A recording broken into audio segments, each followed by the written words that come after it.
அன்பார்ந்த சகோதர சகோதரிகளை, இயேசு கிறிஸ்து நாமத்தினால உங்களை நான் வாழ்த்துகிறேன். சென்ற நிகழ்ச்சி நம்ம 15வது அதிகாரம் 2லேருந்து 4 திருவசனங்களை பார்த்தோம். இப்போ நம்ம 15வது அதிகாரம் 5 முதல் 8 திருவசனங்களை இப்போ நம்ம பார்க்க போகிறோம்.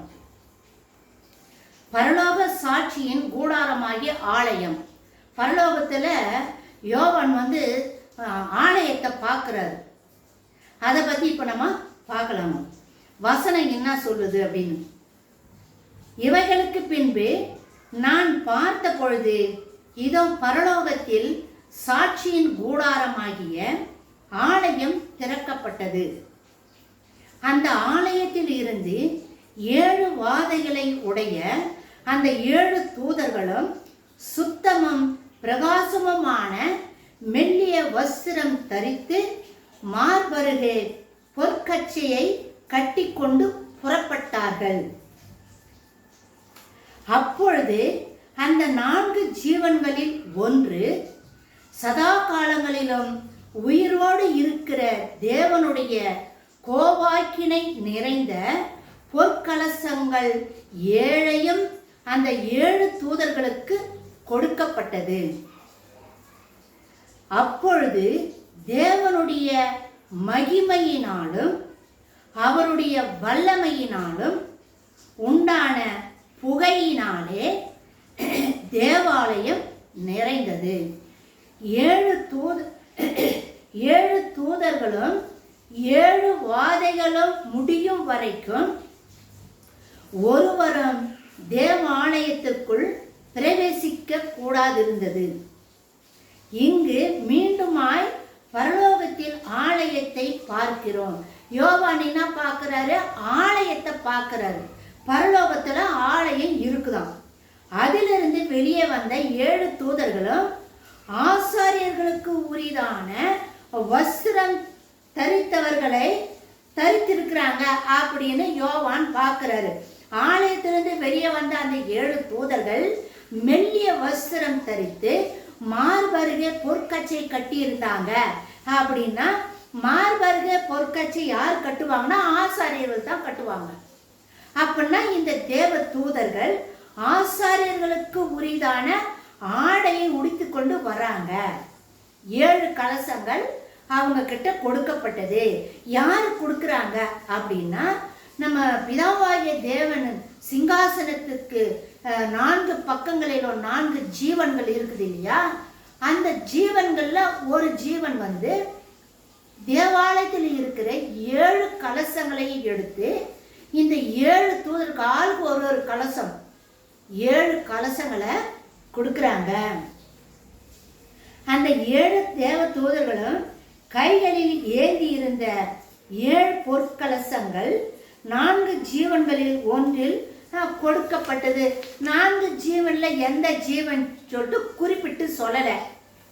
4 ஜீவன்ல ஒரு ஜீவன் தான் இந்த பொற்கலசத்தை எடுத்து கொடுத்தாங்க அப்படின்னு எழுதப்பட்டிருக்குதுங்க.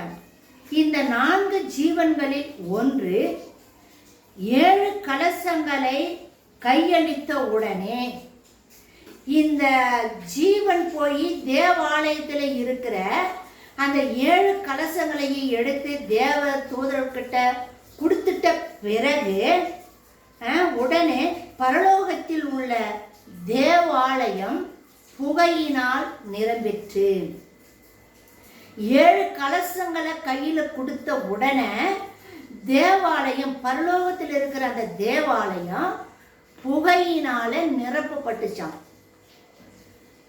பழைய ஏற்பாட்டு காலத்தில் ஆசரிப்பு கூடாரம் மோயிசனால் கட்டப்பட்டது.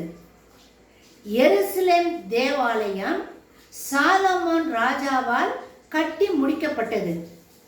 இப்படி கட்டி முடிக்கப்பட்ட ஆசரிப்பு கூடாரத்தின் மேலும் எருசலேம் தேவாலயத்தின் மேலும் ஒரு மேகம் அவைகளை நிரப்பி மூடினது. இதுவும் அல்லாமல் கர்த்தரின் மகிமை ஆசரிப்பு கூடாரத்தின் மேலும் எருசலேம் ஆலயத்தின் மேலும் இறங்கினது அப்படின்னு யாத்திராகமா 40வது அதிகாரம் 30லிருந்து 36 திருவசனங்களும், 1 ராஜாக்கள் 8வது அதிகாரம் 10வது வசனமும் 16வது வசனமும் இப்படியாக சொல்லுது என்பதை நாம் பார்க்கிறோம். இந்த மேகம் என்பது தேவனின் கிருபையை குறிக்கிற அடையாளமாகும். பழைய ஏற்பாட்டு காலத்துல மோசேயினால ஆசரிப்பு கூடாரம் கட்டப்பட்டது. அங்க ஆண்டவருடைய மகிமை இறங்குச்சு, மேகம் இறங்குச்சு. சாலமோன் தேவாலயம் கட்டும்பொழுது அங்கேயும் மேகம் இறங்குச்சு. ஆண்டவருடைய மகிமையினால தேவாலயம் நிரப்பப்பட்டது அப்படின்னு நம்ம பார்க்கிறோம். அந்த மகிமை, அந்த மேகம் ஆண்டவருடைய மகிமையையும் ஆண்டவருடைய கிருபையையும் குறிக்கிற அடையாளம். ஆனா இந்த 15வது அதிகாரத்துல பரலோகத்துல தேவாலயம் புகையினால் நிறைந்தது என்று நாம் வாசிக்கிறோம். தேவாலயம் புகையினால நிரப்பப்பட்டிருக்குது அப்படின்னு வேதத்துல நம்ம வாசிக்கிறோம். இங்கு வரும் புகை எங்க வரும்? நெருப்பு இருந்தா தான் புகை வரும். அப்போ இங்க என்ன சொல்றாங்க, இந்த புகை எதை குறிக்குதுன்னா நியாய தீர்ப்பை வெளிப்படுத்துகிற அடையாளமாகும். பரலோக தேவாலயத்துல புகையினால நிரப்பப்பட்டுடுச்சு. கலசங்களை கொடுத்த உடனே 7 தேவதூதர்கள் தேவாலயத்தை விட்டு வெளியே வந்துட்ட உடனே அந்த தேவாலயம், பரலோகத்தில் இருக்கிற தேவாலயம் புகையினால நிரப்பப்பட்டுச்சு. அப்படின்னா அந்த புகை எதை குறிக்குதுன்னா நியாய தீர்ப்பை குறிக்கிற அடையாளம். யாத்திராகமா 19வது அதிகாரம் 18வது வசனம் என்ன சொல்லுதுன்னா, கர்த்தர் சீனாய் மலையின் மேல் அக்கினியாய் இறங்கினபடியினால் அது முழுவதும் புகைக்காடாய் இருந்தது. ஆண்டவர் சீனாய் மலை மேல இறங்கும் பொழுது, அப்போ ஆண்டவரே அக்கினி, அவர் அக்கினி தேவன். அப்போ அவர் இறங்கிறதுக்கு முன்னாடியே சீனாய் மலை புகைக்காடா மாறிடுச்சான். அந்த புகை எப்படி இருந்துச்சான்? சூளையில் புகையை போல் எழும்பிற்று. எந்த அளவுக்கு ஆண்டவர் பயங்கரமானவர் அப்படின்றது இதுல இருந்து நம்மளுக்கு தெரியுதுங்க. மலை முழுவதும் மிகவும் அதிர்ந்தது. மலை அதிர்ந்துச்சான். என்ன ஆண்டவர் வராருன்றது ஒண்ணு, மலையானது அதிர்ந்து போச்சான். ஏசாயா என்ன சொல்றாரு? 6ஆம் அதிகாரம் 1லிருந்து 4 திருவசனங்கள் என்ன சொல்லுதுன்னா, உசியா ராஜா மரணம் அடைந்த வருஷத்தில் ஆண்டவர் உயரமும் உன்னதமுமான சிங்காசனத்தின் மேல் வீற்றிருக்க கண்டேன். யார் சொல்றது? ஏசாயா சொல்றாரு. அவருடைய வஸ்திரத்தின் தொங்கலால் தேவாலயம் நிறைந்திருந்தது. ஏசாயா பார்க்கிற அந்த தேவாலயம் ஆண்டவருடைய ஆடையினால மூடப்பட்டிருக்குதான். சேராபீன்கள் அவருக்கு மேலாக நின்றார்கள். அவர்களில் ஒவ்வொருவருக்கும் அவ்வாறு செட்டைகள் இருந்தன. அவைகள் 2 செட்டைகளால் தன் தன் முகத்தை மூடி 2 செட்டைகளால் பறந்து ஒருவர் ஒருவரை நோக்கி. யாரு? சேராபீன்கள். இந்த சேராபீன்கள் தாங்க அந்த 4 ஜீவன்கள். ஆண்டவருடைய சிங்காசனத்துக்கு பக்கத்துல 4 ஜீவன்கள் இருக்குது சொல்றோம் பத்தியா? அந்த 4 ஜீவன்கள் தான் சேராபீன்கள், கேருபீன்கள் அப்படின்னு சொல்றதுங்க. அப்போ அந்த அந்த தூதர்கள் சொல்றாங்க, ஒருத்தர் பார்த்து என்ன சொல்றாங்களா, ஒருவரை நோக்கி, சேனைகளின் கர்த்தர் பரிசுத்தர் பரிசுத்தர், பூமி அனைத்தும் அவருடைய மகிமையால் நிறைந்திருக்கிறது என்று கூப்பிட்டு சொன்னார்கள். இந்த பூமி ஆண்டவருடைய மகிமையினால, அவருடைய கிருபையினால மூடப்பட்டிருக்குது, நிரம்பி இருக்குது அப்படின்னு சேராபீன்கள் ஒருத்தர் பார்த்து சொல்றாங்கன்னு ஏசாயா பார்த்து சொல்றாரு. அவர் கடைசியா ஏசாயா என்ன சொல்றாரு?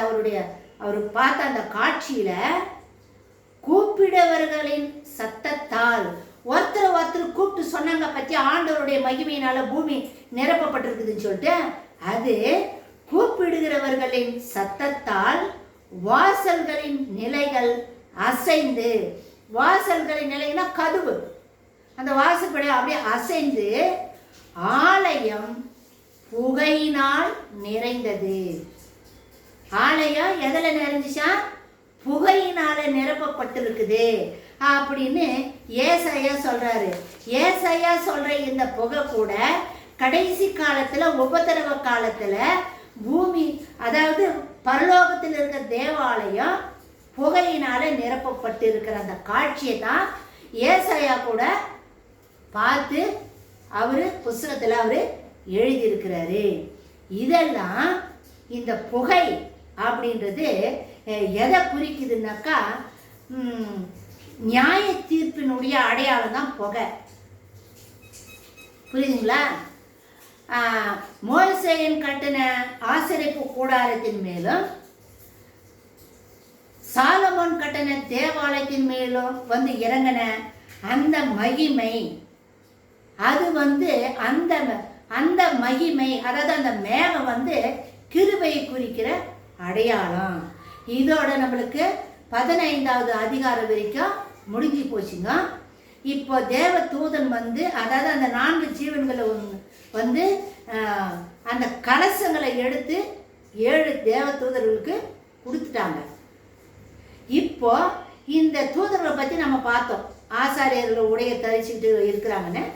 இப்போ 16வது அதிகாரத்தில் அவங்க அந்த கலசத்தை பெற்றுக்கொண்ட அந்த தேவ தூதர்கள் என்ன செய்ய போறாங்க அப்படின்றத 16வது அதிகாரத்தில் நம்ம பார்க்க போறோம். ஒவ்வொரு கலசமா ஒவ்வொரு தேவன்கிட்ட ஒரு கலசம் கொடுக்கப்பட்டிருக்குது. அப்போ அந்த தேவதூதர்கள் என்ன செய்ய போறாங்க அப்படின்ற விஷயத்த நம்ம 16வது அதிகாரத்தில் நம்ம பார்க்கலாம். இப்போ கூட நம்ம இஸ்ரவேல் தேசத்துக்காக நம்ம ஜெபிக்கலாமா? அப்பா சோத்திரம் சோத்திரம் சோத்திரம் சோத்திரம் ஆண்டவரே. அப்பா நேற்று மென்றும் மாறாத எங்கள் நல்ல தகப்பனே, அப்பா இஸ்ரவேல் தேசத்துக்காக உங்கள் சமூகத்தில் நாங்கள் வருகிறோம் ஆண்டவரே. அப்பா சோத்திரம் சோத்திரம் சோத்திரம் சோத்திரம் ஆண்டவரே. சர்வ வல்லமுள்ள தேவனே மை சோத்தரிக்கிறோம். சர்வ லோகாதிபதியே மை சோத்தரிக்கிறோம் ஆண்டவரே. வானத்துக்கும் பூமிக்கும் தேவனாய் இருக்கிறவரே மை நன்றியோடு நாங்கள் சோத்தரிக்கிறோம் ஆண்டவரை. துதிக்கிறோம் துதிக்கிறோம் துதிக்கிறோம்ப்பா. மை வாழ்த்துகிறோம் ஆண்டவரை. கிருபை நிறைந்தவரே மை சோத்தரிக்கிறோம். மகிமையுள்ள தகப்பனே மை சோத்தரிக்கிறோம். தாயை விட மேலானவரே மை சோத்தரிக்கிறோம் ஆண்டவரை. அப்பா இஸ்ரவேலை எல்லா இக்கட்டுக்கும் விலக்கி காக்கிற தேவனே மை நன்றியோடு நாங்கள் சோத்தரிக்கிறோம் ஆண்டவரை. ஆபத்து நாளில் என்னை நோக்கி கூப்பிடு என்று சொன்னீங்களப்பா. இதோ இஸ்ரவேல் தேசமானது ஆபத்தான சூழ்நிலையில இருக்கிற இந்த வேளையில இஸ்ரவேல் தேசத்துக்காக உம்மை நோக்கி நாங்கள் கூப்பிடுகிறோம் ஆண்டவரை.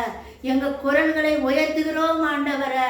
எங்களுக்கு நீர் ஒத்தாசை அனுப்பும்படியாக இயேசு கிறிஸ்து நாமத்தினால நாங்கள் ஜெபிக்கிறோம் ஆண்டவரை.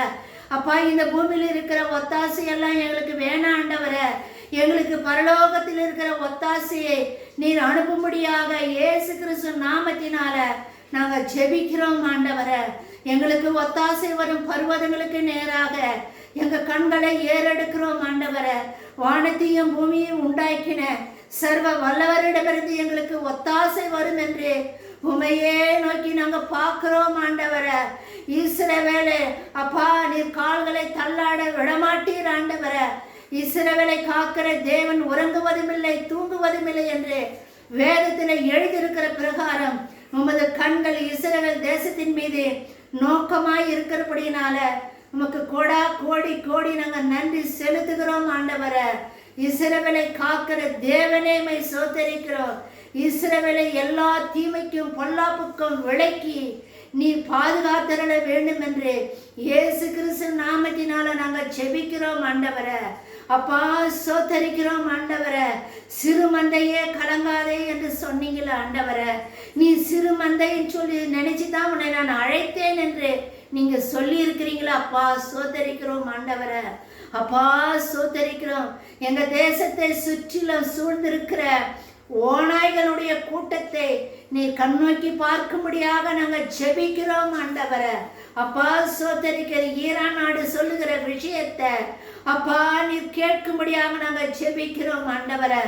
உம்மால தேர்ந்து கொள்ளப்பட்ட இடம் ஆண்டவரே, உன் மக்களுக்காக வாக்களிக்கப்பட்டு கொடுக்கப்பட்ட தேசம் ஆண்டவரே, உம்மால தேர்ந்து கொள்ளப்பட்ட மக்கள் ஆண்டவரே.